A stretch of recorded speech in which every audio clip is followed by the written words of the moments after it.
bola xatoga yo'l qo'yganda begona odamlarning oldida, boshqa odamlarning oldida uni jazolash yoki so'roqqa tutishlik.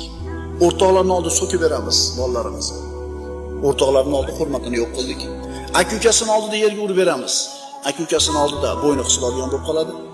Shuning uchun hikmatli ota, hikmat egasi bo'lgan ota bolasidan xato sodir bo'lganda darrov so'kmaydi. Darrov so'kmaydi bolasini yoki nabirasini. Yolg'iz qolishini kutadi. Endi bunga nima kerak? Sabr qiladi.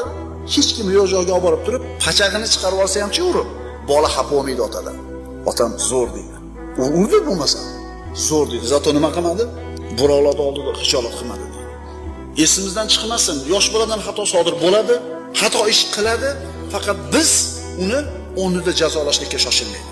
Farosatli ota o'zini bolasini karomatini saqlaydi. Katta kishining oldida behurmat qilmaydi.